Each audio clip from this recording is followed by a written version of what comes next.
بسم الله الرحمن الرحيم. اهلا بيكم في قناة مطبخنا المصري، والنهاردة ان شاء الله هنعمل الفراخ المشوية وهنشوفها خطوة بخطوة ان شاء الله مع بعض. هنشوف التتبيلة بتاعتها برضو هنعملها ازاي. بتجيبي الفرخة، بتخلي الراجل يفتحها لك كده من قدام كده من ناحية الصدر، وبتمسكيها تضغطي عليها هنا كده، بتفصلي الوراك اهو، وهنا الحتة دي بتضغطيها كده. وطبعا انا غسلاهم ومنضفاهم، بس دلوقتي هضيف عليهم حبة خل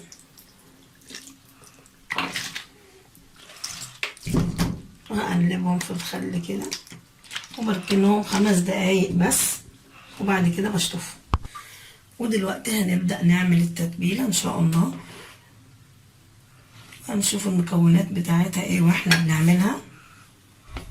هنا انا عاملة بصلتين مفرومين وفصين توم برضو مفرومين، ولو عايزة تحطي توم بودرة ماشي. وهنا 1 طماطم مبشورين،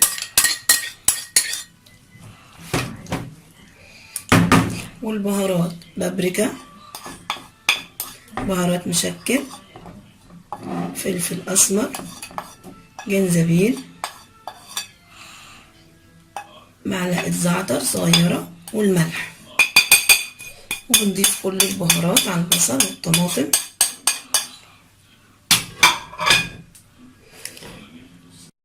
وبنضيف معلقة مستردة،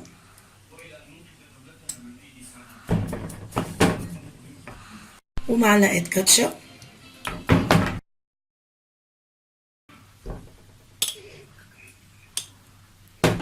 معلقتين صويا صوص، وبتضيفي ربع كوباية زيت، وبنقلب الخلطة كلها على بعض كويس، بنقلبها كده. وطبعا انا غسلت الفراخ من الخل. ودلوقتي هنبدأ نتبل الفراخ. هتتبليها كويس وش وظهر كده، وتعكيها بايديكي كويس كده.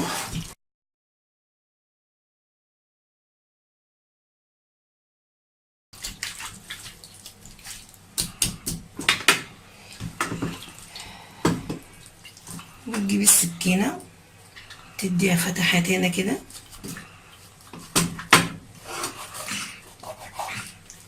بتفتحيها كده فتحات كده عشان التتبيلة تدخل داخل اللحمة بتاعت الفرخة اهي.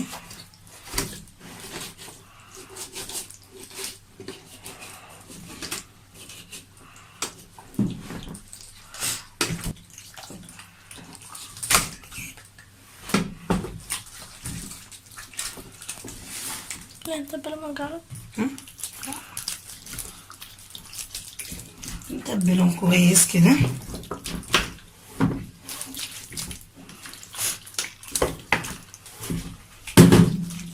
نحطها كده كويس عشان تتشرب وش وظهر كده. وانا هسيبهم ان شاء الله لتاني يوم. ودلوقتي بعد ما بيتهم في التتبيله، وطبعا لو وقتك ما يسمحش ممكن تتبليهم ساعة او ساعتين، طبعا كل الوقت ما بيزيد بيبقى افضل. اهي تتبلوا خالص كده الحمد لله اهو. وزي ما قلت لك بتجيبيها من عند الراجل بيفتحها لك، وبتفصلي بس العظمتين دول كده والظهر هنا كده، بتفصلي كده بحيث ان هي تتفرد. يعني في ناس بتضربها مثلا بالشاكوش بتاع اللحمه او بالمردانه، ممكن تعمليها اي حاجه، بس انا بكتفي بان ايه، افصل الورك هنا كده اهو، دي ودي كده بفصلهم، والظهر وبتتفرد. وطبعا قطع الحته اللي هنا دي ملهاش اي لازمه، والحته الصغيره بتاعت الجناح برضو بتشيليها لانها بتعمل زفاره بس. ودلوقتي هناخدهم ونروح على الجريل. ودلوقتي الجريلا سخنه، هنضيف عليها حبه زيت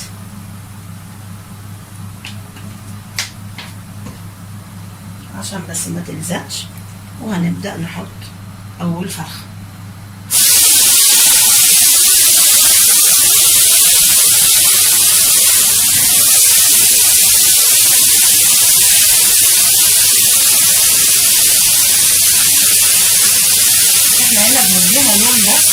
هحطها على الصلصة، وبعد كده هندخلها الفرن ونشوف هنعمل ايه كمان.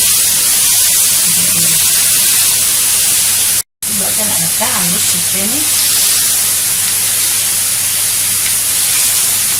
تاخد وش من الناحية التانية، وبعد كده هحطها في الصاج دهنها زيت وادخلها الفرن. وطبعا ممكن تعمليها على طاسة، على جريلة صغيرة، اللي توفر عندك ممكن تعمليها عليها. كده خلاص اخد الوش التاني، كده خلاص شوت من ناحيتين. طبعا ممكن تعملي لها حته فحم في الاخر خالص بعد ما تطلعيها من الفرن، تحطي عليها حبه زيت او تحطيها في حاجه صغيره كده او ورقه فويل تحطي عليها حبه زيت، هتديكي طعم الشوي. بس انا بكتفي بالشوي ده كده. دلوقتي حطيتهم في الصاج، هحط لهم حته من التتبيله كده عشان برضه تعمل بخار يستووا اكتر. ودلوقتي هندخلهم الفرن نص ساعه يكملوا سوا، وبعدين هنشوفهم. وده الشكل النهائي للفراخ المشويه. جربوها ان شاء الله هتعجبكم، وبالهنا والشفا. واذا عجبكم الفيديو ما تنسوش تشتركوا في القناه وتضغطوا لايك وتفعلوا الجرس، وشكرا.